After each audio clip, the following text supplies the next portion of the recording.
Welcome everyone to our HR AI webinar series hosted by SalesChoice and Bedford Group's TransSearch. I'm your host, Jen Yim. I'm the Senior Director of Product here at SalesChoice, where we bring 3 services powered by our AI platform to market. There's Sales Insights, which helps sales professionals with guided insights, Mood Insights, which connects frontline voices to leadership, and third is our AI and data services, where we design, build, and maintain AI models. Over the years, we've been hosting numerous experts and thought leaders on AI and revenue growth, building a trove of podcasts, webinars, white papers, and more, and invite you to go to saleschoice.com/resources to dive in. I'm going to turn it over to Dr. Cindy Gordon to start the conversation. Thanks, Jennifer, and welcome everyone. First of all, Jessica Peasants, my co-host today from Bedford TransSearch, an international executive recruiting firm, and I've had the pleasure of working with them over the years. And they even recruited me when I was an executive at Accenture. They recruited me to be a venture capitalist. But Jessica, welcome, and we're really looking forward to introducing Margie shortly. In terms of this series, we've given this a lot of thought. We're living in a time that is, I think, can be a little bit overwhelming. There's so many dimensions, and that's what Margie's really going to talk about today and some of the leadership behaviors we have. But we put this together because we are finding that there's a lot of concern about how best to deploy AI. We just finished doing a series with Ernst & Young, and there's a lot of good thought leadership that we have on our website, different voices from different C-levels in terms of how to future-proof their organization. So if you're not familiar with that research, I'd highly recommend that you take a look. There's 6 thought leadership pieces that have been written, carefully curated as well. We also observe that in order for us to sort of unlock some of our potential, we really need to bring the integrated design thinking forward. It's a time where we need many voices to get this right. And in order to do that, we need to ensure that we're not fearful of the conversations that we need to have. And that's the topic we wanted to really dive into in this particular session with Dr. Margie Warrell. The other piece of the puzzle you'll hear as we unfold this series is the necessity to balance the value of humans and where they're placed in the loop. You probably have heard the term humans in the loop. As we automate more and more, maybe with agentic or highly routine structures, it's going to be very imperative that we drive the checks and balances and really think through the consequences over the long term for doing what we might want to do, but is that really the right thing to do? So I think bringing in that corporate purpose perspective is very important. And at the end of the day, we do this because we really want to bring the community dialogue forward. That's what really gets me up in the morning. It's bringing your voices forward, finding topics that I think are inspirational, and getting us out of our seats and say, yes, I can do that. So with no further ado, if we go to the next slide, I have the honor of introducing Dr. Margie Warrell, who will really take us forward over the next 45 minutes. We'll then have some Q&A. So as you're listening, I encourage you to put into the chat areas any specific questions that you have. So I'm just going to say a few words about Margie. I've had the pleasure of being on a board of directors with her. I've had a chance to get to know her as a friend. Her spirit, her determination, her fierce concern for doing the right things. She's internationally renowned, not just as a CEO coach, but influencing top leaders around the world in all aspects of international, I think, affairs at the corporate board level, CEO levels, and governments. She just came back from the United Nations. So Margie, can't really give you full justice, but I'm so thrilled you're here and you're here in my home, and I feel very honored to have you as a guest in Canada. And if you haven't noticed, those of you who are Canadian here, she even wore a red jacket, and we had pictures early with Jessica and I and her beside a Canadian flag. So I know we have an international audience, but there you go. She takes it to heart. So Margie, over to you. Well, thank you, Cindy. It's great to be with you and with Jess too. And thank you everybody for joining us today. You know, I have a slide deck. I created a slide deck, and the nice thing about slides is they give you some structure, and I will go through them. The downside of slides is sometimes I feel like encumbered by them. So I'm going to be speaking, I won't be speaking specifically to every slide, and I want to make sure this next 45 minutes is as valuable for you as possible. And I know you are busy and there's 1,000 other things you could have done with the next hour of your life. So I'm also going to be inviting your questions, your input, because I want to make this really relevant for where you're at. So people often ask me, Margie, why do you speak about courage so much? And why do you think it's so relevant? I think it's always been relevant. It's been relevant since time began, but I think it's particularly relevant right now at this moment in time when almost everyone I speak to talks about just the level of complexity, the level of uncertainty, the level of, the unknowns, the fear factor. And so if could just go to the next slide. Thanks, Jess. Sorry, not Jess, Jen, that would be great. Today we're going to be covering the answers to these questions, but I want your input in that. And if we just move forward, Jen, to the start of the slide deck, that would be great.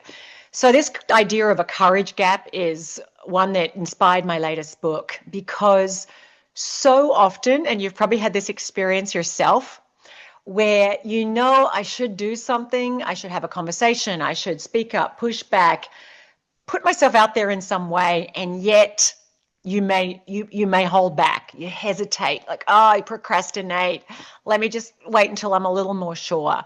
And so often the problem, the source of a lot of problems isn't that we didn't have enough information or education or intelligence.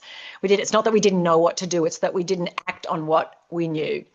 And so often fear creates this gap between insight and action, between our potential and the impact we make. And that is true individually for us as humans. Most of us live in a restricted circle of our fullest potential, but it's also true in our organizations.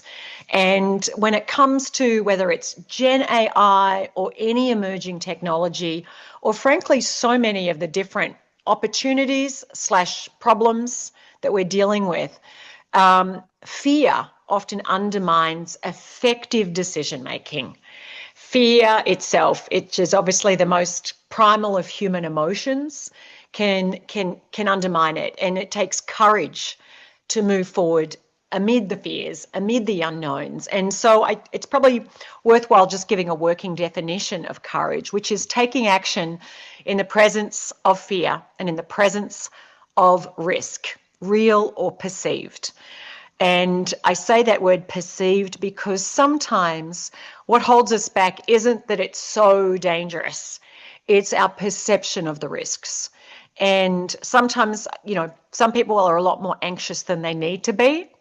They're more anxious about taking action amid the unknowns. And frankly, maybe they need to be more anxious about not doing anything, because often it's inaction that can put us in positions that leave us more insecure over time. And next slide, thanks, Jen. And so, obviously there's a lot of different factors right now that contribute to how people are feeling and where we're at. And underneath it all is pretty self-protective instincts. So I'm going to be kind of bringing in a lens of just psychology, a little bit about me. Cindy's already said a few things, but I grew up on a dairy farm in the Aussie bush, where I learned early that if you're going to get upset about every time you fall off something or skin a knee, you're going to spend your life being pretty upset. So I had to build some resilience early on and tenacity. A lot of change in my life ever since I left my parents' farm at 18, and I feel like I've been living my life pretty much outside my comfort zone ever since then. And it's where I think there's been immense value in learning that not all risks are created equal, and that risk taking is essential to all growth, to all progress. And often it's that we don't take smart risks. We need to be taking risks. And so next slide. Just a little story here. I was actually back in Australia last month with my dad, who turned 90. And I took him on a train trip right across the middle of Australia. And we got to a place where there was an opportunity to go in a helicopter up above an area called Catherine Gorge in the outback of an area in Northern Territory. And my dad had never been in a helicopter. And I said, Dad, do you want to do the helicopter ride instead of doing the boat cruise up the river? We could do either. And he said, well, I'd rather do the boat cruise in many ways, but I'm not getting any younger, so let's do the helicopter ride. And so we went on this really wonderful helicopter ride, across these 13 gorges. And it was beautiful. And about, we got off it and he said to me, oh, it's a trip of a lifetime. But I share that with you because he was nervous. He was a little worried, but he did it anyway. And to me, it was an example of one working definition of courage is that it's a decision and not a feeling. And sometimes when people think of courage, they think of feeling, like feeling brave, feeling courageous, feeling sure that you won't mess up, feeling just completely oozing in confidence. And the fact is that courage doesn't exist in the absence of our fears or our uncertainties. It is a decision to take action even though there's a chance things won't go the way we want. In this case, obviously, there would be a crash, which is a pretty catastrophic outcome. But more often we hold back from doing things because we don't want to ruffle feathers. We don't want to feel like maybe the sting of rejection, putting ourselves out there. We're very focused on what could go wrong and how we might feel than on what could go right. And in fact, our brains, a little bit of neuroscience here. Our next slide is our brains are twice as sensitive to what could go wrong versus what could go right. And as Daniel Cunningham wrote in his book, Thinking Fast and Slow, we hate to lose more than we love to win. And that is relevant whether it comes to navigating how to move forward responsibly with Gen AI, or whether or not you should have a difficult conversation with a colleague or someone that works for you, or how you might roll out a strategy. Our focus tends to be on what could go wrong over what could go right. I'm not going to go through the 5 key principles underlying the courage gap in this talk. I hope you'll get a copy, obviously, but as I wrote, the first principle in the book is focus on what you want, not on what you fear.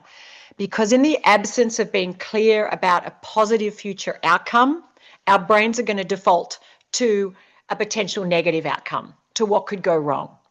And so it's really important for you to be focused about what it is that I want to make more right, what is the outcome I want to achieve. The next slide, I kind of just quickly will go over some of the key ways our brains are sort of wired. If you could just click through, Jen, all of these. We are just wired to focus more on potential risks and downsides versus upsides. We're wired to stick with a course of action because of what we've already invested in it. We're wired to discount the cost of inaction or of staying where we are. The gravitational pull of the status quo is strong. We like certainty, we like predictability. Next slide, thanks, Jen. And so I want to give a simple little a few stats here in terms of just how people are feeling when it comes to AI and the paradox. And so we understand that there's massive transformational potential, but we can sometimes think that we're not going to be as impacted. Sometimes we overestimate risks and sometimes we underestimate them. And so we like to feel that we've got a much bigger hand in things, and obviously Gen AI is going to have a big impact on how decisions are made, and in many cases can make decisions more effectively with some things than we can. So it's finding that right balance. And I was actually just in New York. I flew up here yesterday, where I attended multiple events with the UN General Assembly this week. And the conversation kept coming back to Gen AI and emerging technologies. And with that, parallel with that was around trust. How do we trust the data? How do we trust how it will be used? How do we find the right balance between innovating and regulating?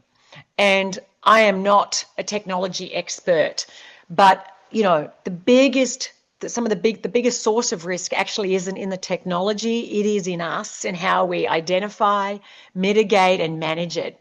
And so as I go through kind of some of these concepts I'll be sharing, next slide, thanks, I want you to be thinking about, where am I sometimes where am I a source of risk in all of this? And a key concept for you to be thinking about, just in terms of your own thinking, whether it's in how you're leading others, how you're leading yourself, is around getting comfortable with what's uncomfortable. Growing up on my parents' farm, I was desperate for a horse. So personal story here, and I desperately wanted one, and there wasn't a lot of money. My dad milked cows for a living, and he got me this really old horse on my 10th birthday. And I was determined to learn how to ride him. He was much bigger than I wanted, but okay, every morning before school, every afternoon after school. But day after day, I would go out there and I'd bridle up and saddle up. And after a few weeks, I noticed, my confidence was slowly growing, as was my competence, and my nervousness, like a little nausea that I used to feel, was starting to go down. And after a year or so, I was like, can I get a faster horse? Because he was super old. My dad went in a raffle. We won my second horse in a raffle, and people don't donate their best horses to raffles. This horse went from 0 to 100 in 5 seconds flat. So I had to sort of dial up my courage all over again, going out there, riding this horse that would often throw me off, go from 0 to 100 in no time flat. But that experience of learning to ride him and eventually becoming competent enough that I was competing in the local barrel races, is that the principle underneath it is that growth and comfort can't ride the same horse. And we are wired for the certainty, the familiarity, what makes us feel more comfortable. But at this time, if you're always being driven by what's comfortable, you run the risk of being left behind. You run the risk of not growing, of not adapting, of not learning new skills, of not, executing on strategies at the speed that's needed to stay relevant. And so, next slide. Thanks, Jen. Just quickly, here's some of the key mindsets that we know distinguish leaders and those who outperform others. I'm happy to share this whole slide deck with anybody who's interested in it. You can just email me, Margie at margiewarrell.com if you'd like to get it. But the mindset that we bring to the challenges right now is crucial, because from the right mindset, all of the right behaviors flow. And, with a mindset, I call it a courage mindset, synonymous with a play to win mindset, that is steeped in, the growth mindset of Carol Dweck, that just because it's uncomfortable doesn't mean we shouldn't do it. Just because there's a chance of failure doesn't mean we shouldn't do it. But being able to tell a story that shifts and recalibrates our relationship with failure, being connected to the people that we're serving. I know my customer as a person. That helps us be anchored in purpose, be anchored in what we care about and what our mission is, and makes the mission bigger than the fear factor that often holds us back. Next slide. Thanks, Jen. So 3 kind of key pillars, next slide, I want to go through with you. The first being really what you're focused on. I already touched on that previously, but being clear about what it is you want to achieve. Your commitment to a positive outcome has to exceed your fear of a negative outcome. So I want you to think right now in terms of where you're at in your work, or it could be honestly somewhere else. But how would you articulate the positive outcome, what you're trying to achieve, your vision, your mission, or the values that you want to define yourself by? Like, what is a positive outcome look like for you in the next 12, 18 months? Maybe let's just think end of 2026. If you were really successful in driving a change that you're working toward, what would that look like? How do you put some parameters on that? Next slide, thanks.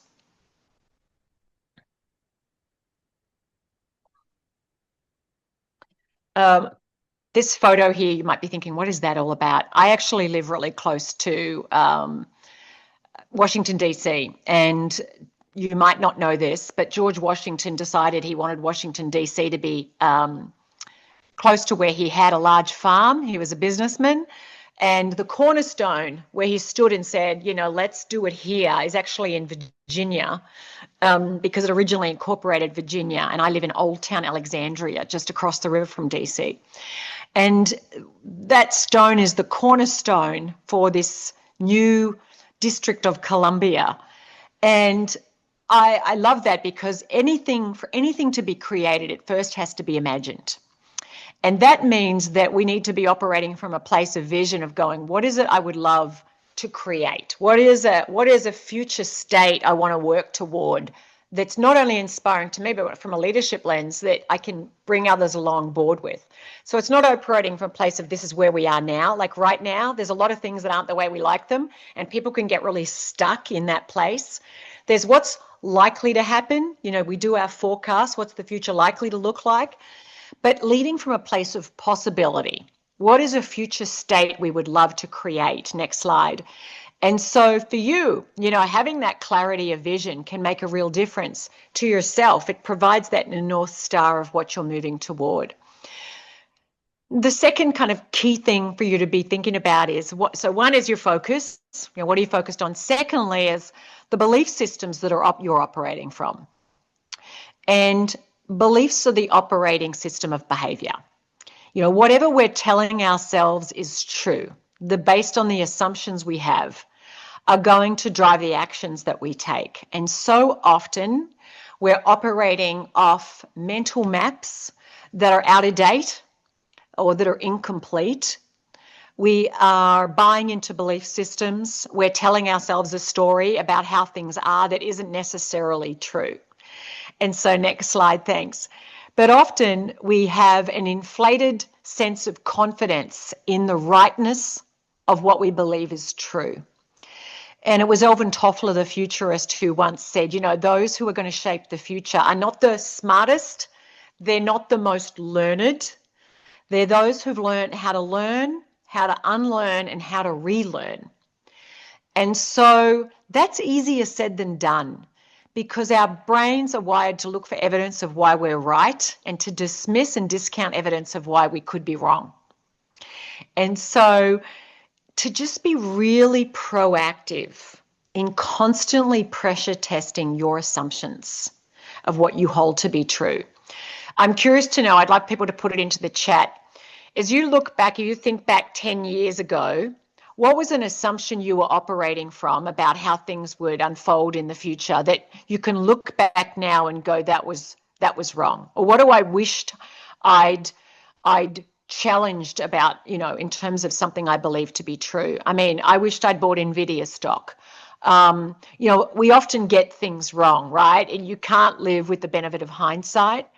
But 10 years from now, you're guaranteed to be looking back at this moment in time and going, I wished I had thought about that, or I wished I was operating from an assumption that wasn't true. And when it comes to whether it's Gen AI or many other things associated with technology that runs our lives and things, often we are operating from assumptions that in hindsight we go, So I'm just curious, I want to just see in the chat, I don't know if anyone's put in the chat in terms of assumptions that you had in the past that you can see now, like that was a wrong assumption, that we were going to stick, this is how we were going to do things in the future. I don't know if anyone's put anything in there.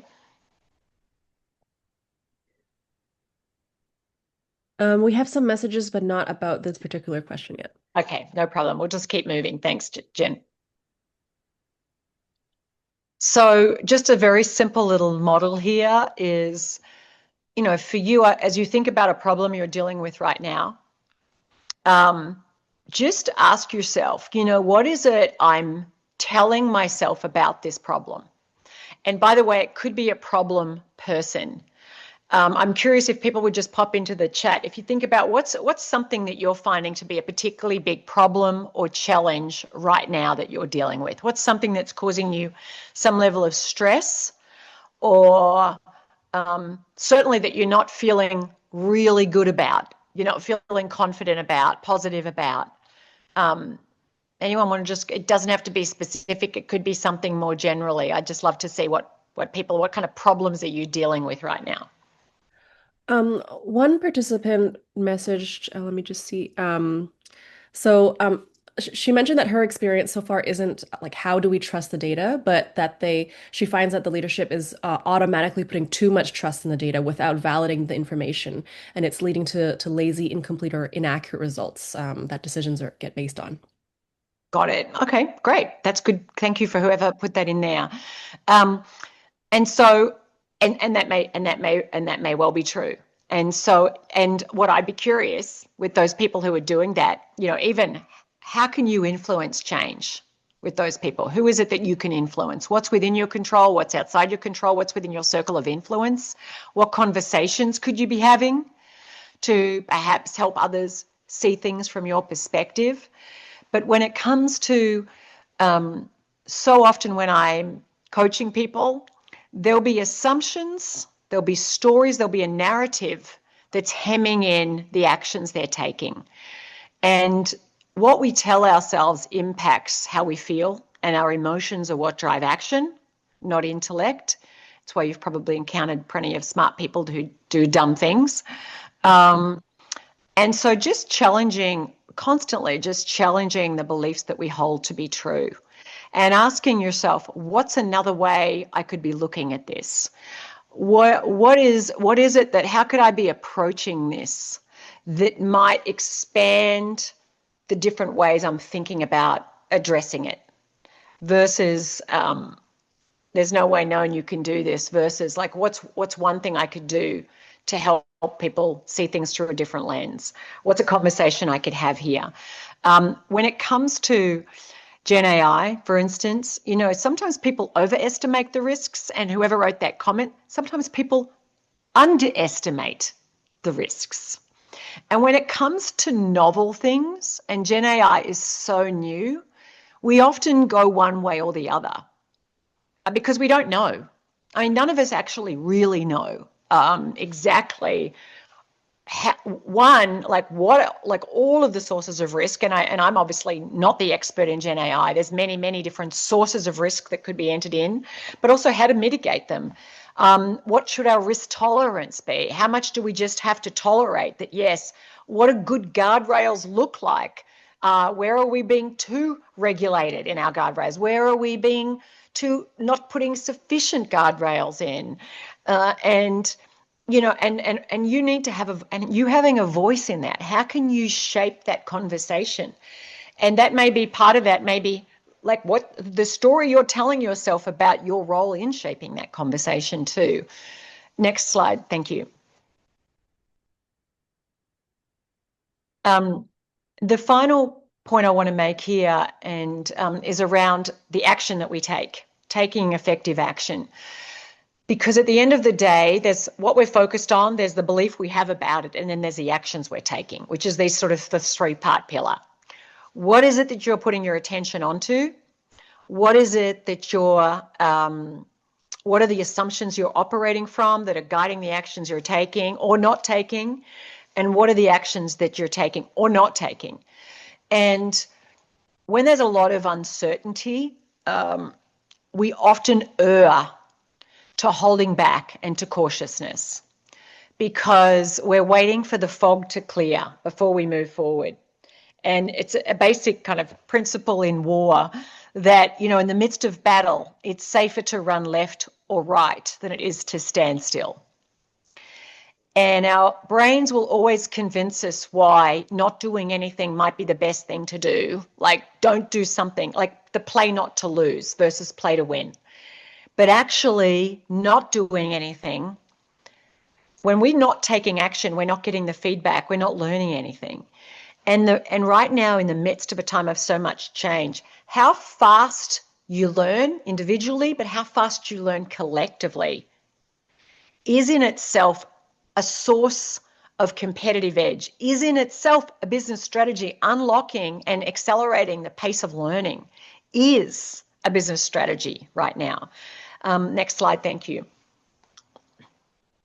So just kind of in terms of sort of the two different mindsets here, one sees almost two different, either we know the outcomes we're going to take. I call this, the fear-driven mindset. Everything else it's too dangerous. Until we know what we're doing here, until we have a lot more clarity, we should hold off. It's very much driven by certainty. If you're a control freak, you're going to be like, I don't want to do anything until we have a lot more sense of exactly how everything's going to unfold. And yet it can lead to indecision. It can lead to pushing decision-making upward, not wanting to make a decision ourselves, distributed decision-making. Like, let's wait until we have consensus here, till everyone's on board, which of course is distributing the risk factor. I've seen it, like, let's get a consultant in to do a study. Someone was sharing this morning in a conversation, like, the board's like, well, let's get in the consulting firm because that makes us feel less nervous. It's not on us, but because, you know, these people said this is what we should do. And obviously it slows down action and implementation. And so that in itself can lead to unwanted consequences. You know, others are moving forward all around, more agile, nimble players. Next slide, thank you. The next mindset is obviously that play to win, it's proactive. We know that not everything we're going to do is going to land a perfect outcome. I think of Bezos with his 70% rule. Like, if we think we've got 70% of the information we'd like, let's move forward, because yes, we're going to not get it right, but we're going to be constantly getting feedback. This worked, this didn't work, this didn't. So how do we shorten the learning cycles so that we're getting that feedback more quickly? Obviously, this requires a tolerance for making mistakes. It requires destigmatizing failure, but reframing it through learning. Like, how fast are we learning all the time? And, you know, this has power for us as individuals too. You know, if you were constantly just going, I want to accelerate how fast I'm learning. I want to be just learning way faster than I might be if I was in my default mode of waiting until I was sort of confident or sure. You know, what possibilities would open up for you? And I didn't say this at the beginning, but, you know, the research, I mean, there's a great statistic I saw came out of McKinsey, that 86% of executives say that fear of failure or reputational loss keeps them from making decisions that they know they need to be made, or from addressing conflict. And so, you know, that fear factor is real. And what we often get wrong is that we discount, dismiss, underestimate the hidden, what I call timidity tax, the price we pay by not being in our courage zone, by not, you know, moving forward, even though it is imperfect action and it is not ideal results. And in my book, The Courage Gap, I talk about how you can never control the output of your effort. I mean, you could spend 5 years coming up with the perfect plan and 100% guaranteed you will not get a perfect result, because there's so many factors changing all the time. And so you cannot control the output. You can only ever control the input, what you're doing. But so often the disconnect happens because we're not learning effectively. We're not mining all the nuggets of gold from the output. Because and Amy Edmondson's work, if you haven't read her book, Right Kind of Wrong, it's awesome. You know, as she wrote about this in her research, she's out of Harvard Business School. We brush it off, we hide it sweep it under the covers, we blame it on someone else. That we're not learning everything we can when we don't get the results we want. And so obviously this isn't about, yes, pursuing failure. You know, it's not about, oh yeah, fail more. No, we want to succeed more. But it is about taking worthy risks, risking intelligent failure. And intelligent failure is defined by the failure that is the result of a smart, considered risk in pursuit of a positive outcome when there was no playbook. We didn't know how to do it. Right now, there is no way to know exactly what the best action is that's going to have an ideal outcome. We just have to be taking action. So, but how can we learn from that failure all the time? How do we shorten those learning cycles, speed them up, and scale the learning? So it's not just with me individually, that I can share it with my team, that my team can share it with other teams, that can disseminate that knowledge out, which requires obviously destigmatizing that as well. Next slide, thank you. So, I just want to kind of open this up to some of your thoughts and your questions as you think about what does this look like for me in terms of me. Like if I was stepping into my courage gap, one, focused on the outcomes I want, two, challenging my own best thinking and telling myself a story that empowers me to take action even though I'm not sure. Remember, courage is a decision, not a feeling. And when I don't get the outcomes I want, like not shaming myself here, but celebrating, here's what I learned. And like, how would that open up new possibilities for you individually? But, the data is really clear. When you can scale a courage mindset in an organization, one, it improves individual productivity and engagement. Two, it builds team psychological safety, which is the number one predictor of high-performing teams. And three, we see it in organizational outcomes. I mean, because people are collaborating more across silos, because candor is normalized and not, the exception, because people know that, their voice is being heard and their feedback is welcomed. They know that people have got their back, that smart risks and learning is celebrated. It actually it accelerates innovation, agility, all of those things. And of course, all of this, the courage gap, the book I wrote it for individuals because at the end of the day, we can talk about things through design thinking and systems change, absolutely. And Cindy's going to talk a little bit about that in a moment. But each of us has a role to play. I wrote about this last week on LinkedIn. If we haven't connected, let's connect. Just in terms of change right now, we're living in a very polarized moment. We often look to leaders to be modeling the way, and we don't see the courage of those in positions of positional power that we would like in many instances. But we're not powerless. None of us individually are powerless. We all have personal agency. And so what are you doing individually? And so it starts with you going, what does courage look like for me right now, today, in the next conversation I'm having with this problem that I'm dealing with?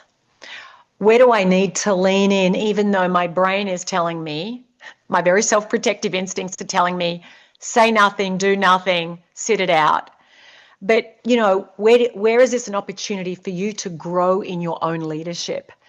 And so often the biggest problems we face, and whether it's climate change, I did an event with the Bezos Earth Fund earlier this year, and I'm not a Gen AI expert, and I'm sure as heck I'm not a climate expert, but the biggest challenges we face are not because we don't have information. It's because of the lack of courage and sometimes entering into robust discussions, being willing to give up the certainty of our rightness so that we might learn something from those that we disagree with, and being able to find a pathway forward versus everyone sitting in their separate spaces saying, this is the pathway and this is the pathway. Actually, the best pathway is going to come from fierce debate. And, my definition of psychological safety is when there is high intellectual friction coupled with low social friction. So we can fiercely debate our opposing sometimes perspectives, knowing that I'm not going to be marginalized because I hold this stance, and neither do you. We have to be afraid of that too.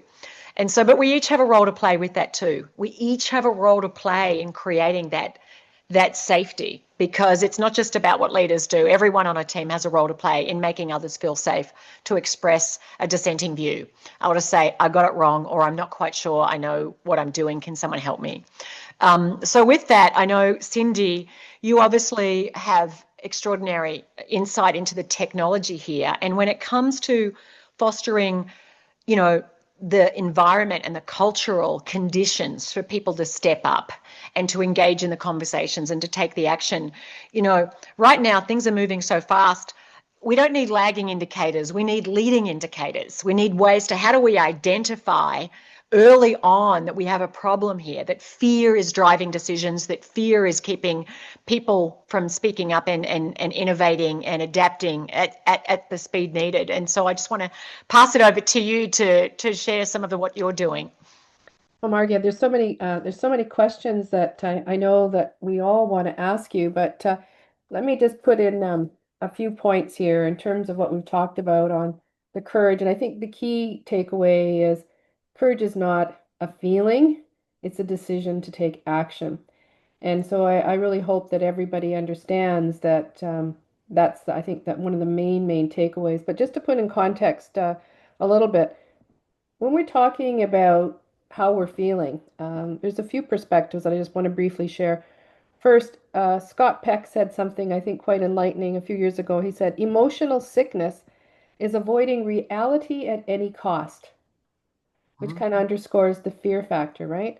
And that can create sickness because it creates anxiety, and our minds, our hearts are, I would call it in this loop that's not a healthy loop, versus emotional health is facing reality at any cost. Mm-hmm. And so to me, that means courage, emotional reality at any cost. This slide here, this is a session that we did, Jessica and I, with the Bedford group, where we talked about the declining rates of humankind's happiness. And there is another webinar that you can easily access. But if you're just looking at the global trends, and there's research on the happiness index, this is just a state of the global workplace. You can see we're in a period where it needs more courage because there is increased anxiety. And, humankind, neuroscientists are really rising in the psychological impacts, which is some of the underpinnings that Margie's really highlighted. So if you go to the next slide, what we did was we stepped back and did quite a bit of research actually during COVID. We've built a new product. It's called Mood Insights. I'm not going to do too much of a commercial, but we've deployed it. And this is all around the fact that the world's moving too fast.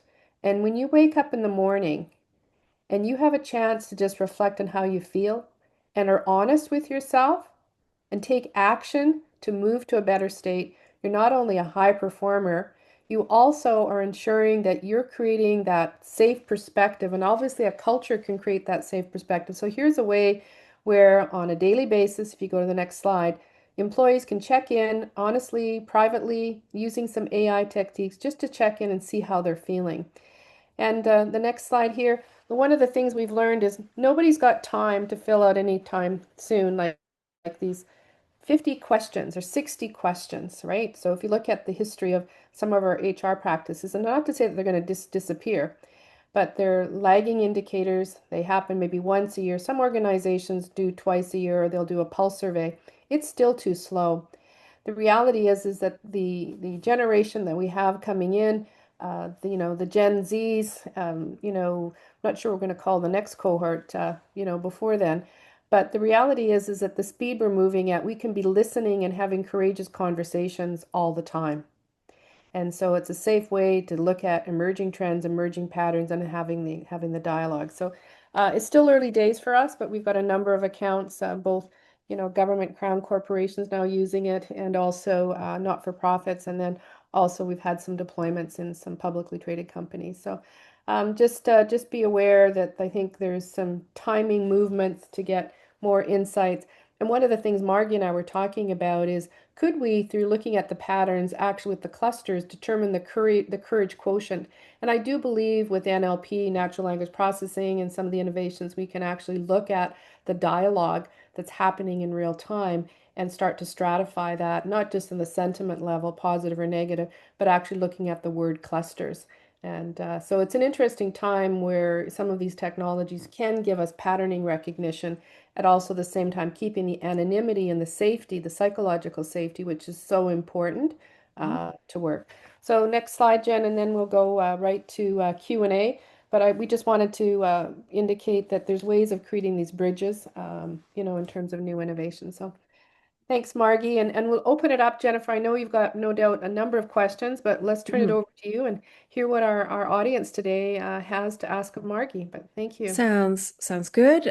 So the first question, I think I'll open it up to also you, Cindy. The question Sure. is, data accuracy has been either an obstacle to advance AI or has resulted in a failure. How can this be addressed and overcome? Oh, well, this has been a dialogue, I think, my entire life. I mean, because I've been in the technology industry forever. Point number one, it's not as hard to change as one might think, but you have to put in I call it the carrots and the sticks.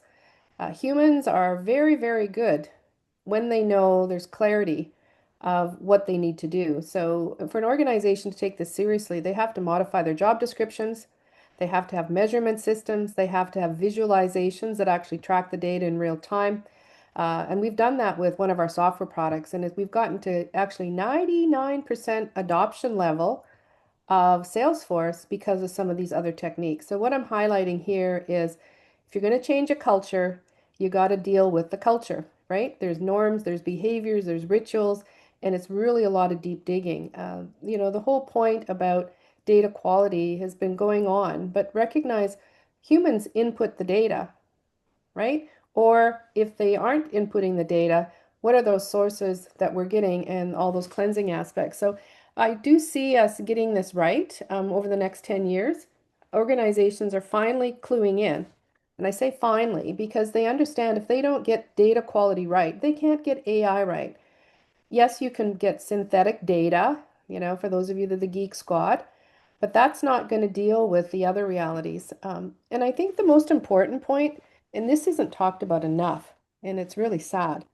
Remember, only 20% of the knowledge that we have worldwide is codified. 80% of it lies in human brains that's in tacit knowledge, and it's not written down. The experiences, the stories that we have is incredibly contextual, and we need a lot more dialogue on that. So, anyways, a loaded question, but I do see improvements happening all the time, but through a lot of very deep, deep measurement systems and practices. It has to go deep. Mhm. Next question for Margie. Your work highlights how inner development unlocks braver leadership in complex, high-stakes environments. In today's climates where leaders are pressured to move fast and show results, how do you see leaders balancing the urgent pull of performance with the slower, deeper work of cultivating courage and clarity within themselves? Yeah, I think there's a constant pressure, and I don't think that's ever been a more challenging time to be in a leadership role, obviously, particularly in business, because of the level of complexity and expectation. So it is immense.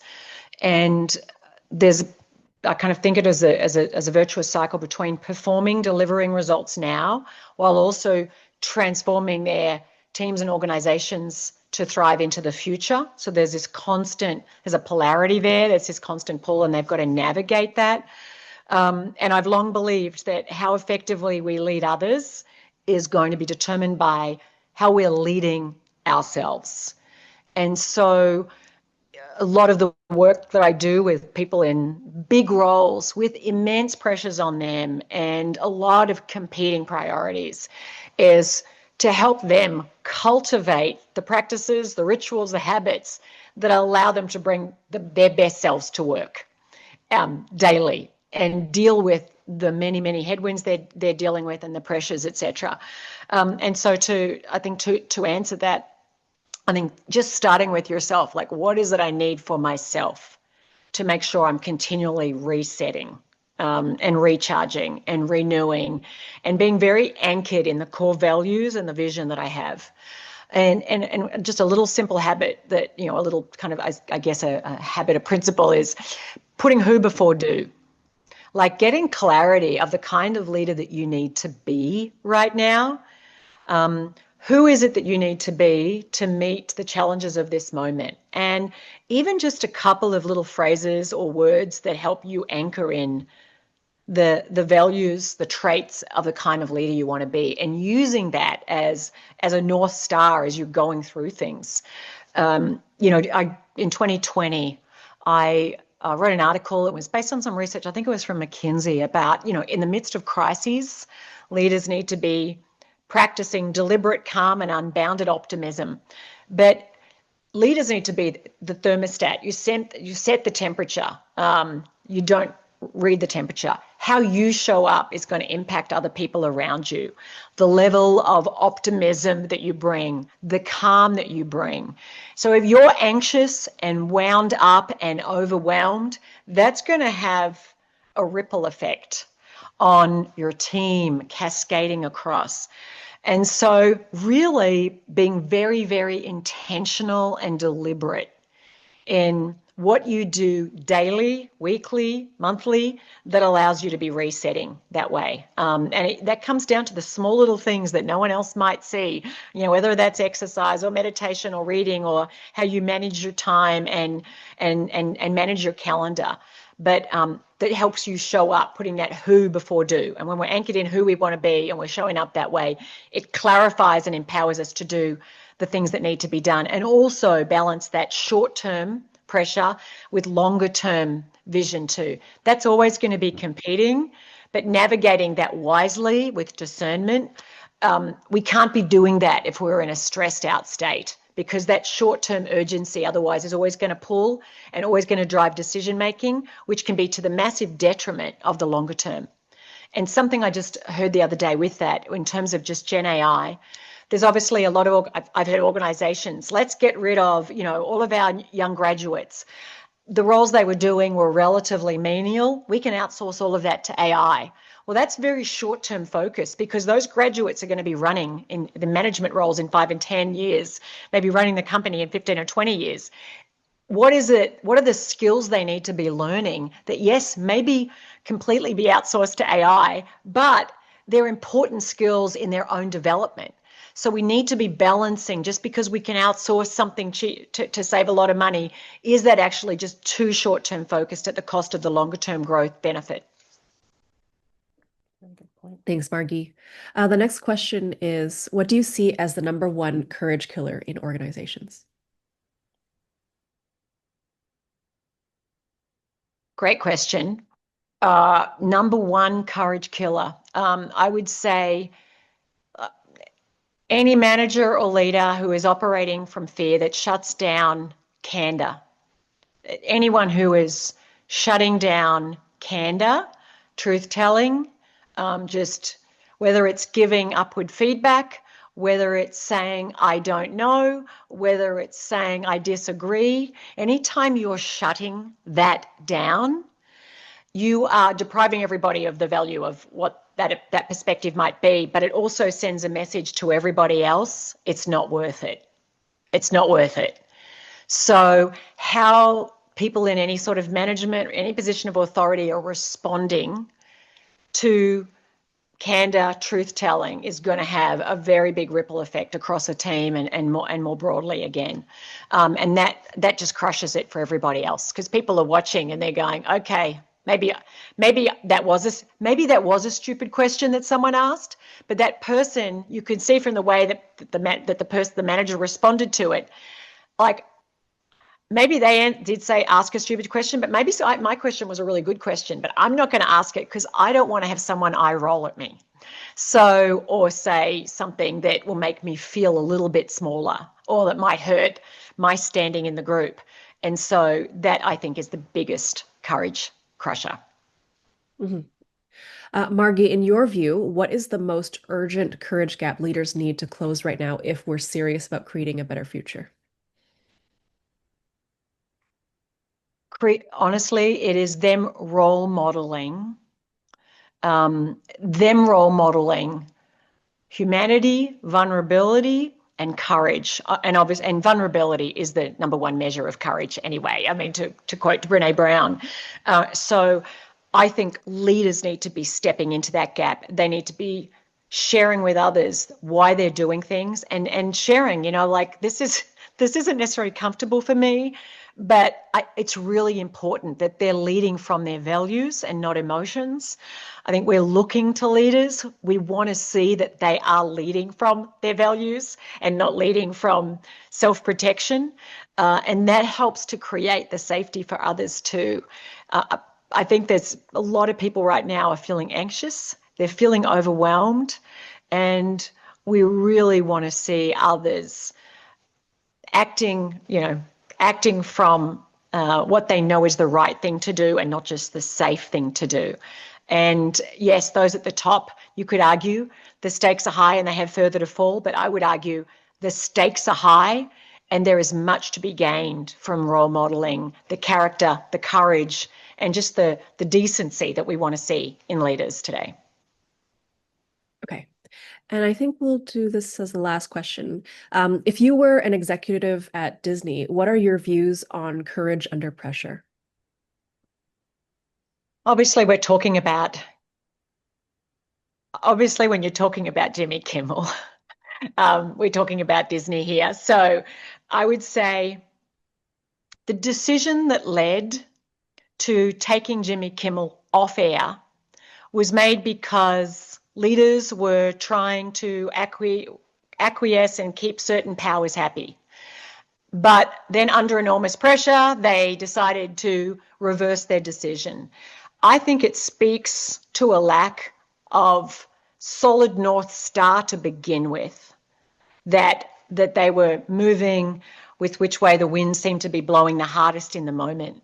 And that actually undermines the trust that we have in leaders when they seem to be like, what are their values? What are the key values guiding decisions? And sometimes that means saying, no, we're not going to do something even though there's a lot of pressure.